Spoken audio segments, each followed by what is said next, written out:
Hi friends, welcome back to my channel. First time ఎవరైనా Hindupur Jagadish Kumar YouTube channel చూస్తున్నట్లయితే like చేయండి, share చేయండి, subscribe చేయండి. మీరు ఇప్పుడు చూస్తున్నారు గంగమ్మ దేవాలయం. గంగమ్మ దేవాలయం గంగసంద్ర ముద్దుగానుగుంటే కర్ణాటకలోని చిక్బళ్ళాపూర్ జిల్లా గౌరీబిదనూరు తాలూకాలో ఉంది. ఈ ఆలయ చరిత్ర మరియు ప్రాముఖ్యతకు సంబంధించిన విశేషాలు గురించి ఇప్పుడు మనం తెలుసుకుందాం. ఈ ఆలయంలో శ్రీ గంగా భాగీరథి దేవి, శ్రీ గంగమ్మ ప్రధాన దేవత. ఆమెతో పాటు శ్రీ కరేతిమ్మప్ప స్వామి, శ్రీ ఆంజనేయ స్వామి మరియు నవగ్రహాలు మరియు శ్రీ శని మహాత్మ కొలువై ఉన్నారు. స్థానిక ప్రజల నమ్మకం ప్రకారం ఈ గంగమ్మ తల్లి అత్యంత శక్తివంతురాలు. ముఖ్యంగా మహిళలకు సంబంధించిన సమస్యలు, వివాహ ప్రయత్నాలు మరియు సంతాన ప్రాప్తి కోసం భక్తులు ఇక్కడ మొక్కులు చెల్లించుకుంటారు. ఈ ఆలయం కర్ణాటక ప్రభుత్వం ముజరాయి శాఖ ఆధ్వర్యంలో నిర్వహించబడుతుంది.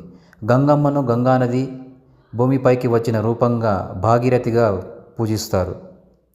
ఈ ఆలయం ప్రతిరోజు తెరిచి ఉన్నప్పటికీ సోమవారం అత్యంత విశేషమైన రోజుగా పరిగణించబడుతుంది.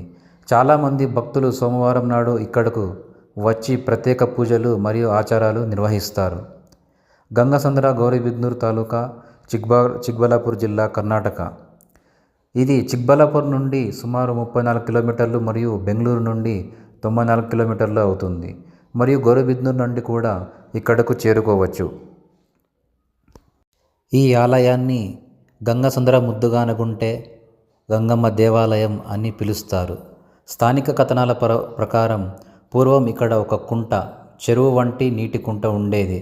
ఈ ప్రాంతంలో వెలిసిన గంగమ్మ తల్లి భక్తుల కోర్కెలు తీర్చే శక్తి స్వరూపిణిగా ప్రాచుర్యం పొందింది. ముఖ్యమైన పండుగలు ఇక్కడ ప్రతి ఏటా గంగమ్మ జాతర ఎంతో వైభవంగా జరుగుతుంది. ఈ సమయంలో కర్ణాటకతో పాటు ఆంధ్రప్రదేశ్, ముఖ్యంగా అనంతపురం జిల్లా సరిహద్దు ప్రాంతాల నుండి వేలాది మంది భక్తులు ఇక్కడికి తరలివస్తారు. సంతానం లేనివారు, వివాహం ఆలస్యం అవుతున్నవారు ఈ క్షేత్రంలో మొక్కులు తీర్చుకుంటే ఫలితం ఉంటుందని భక్తుల నమ్మకం. గౌరీబిదనూరు నుండి సుమారు 15 నుండి 15 కిలోమీటర్ల దూరంలో ఈ ఆలయం ఉంటుంది.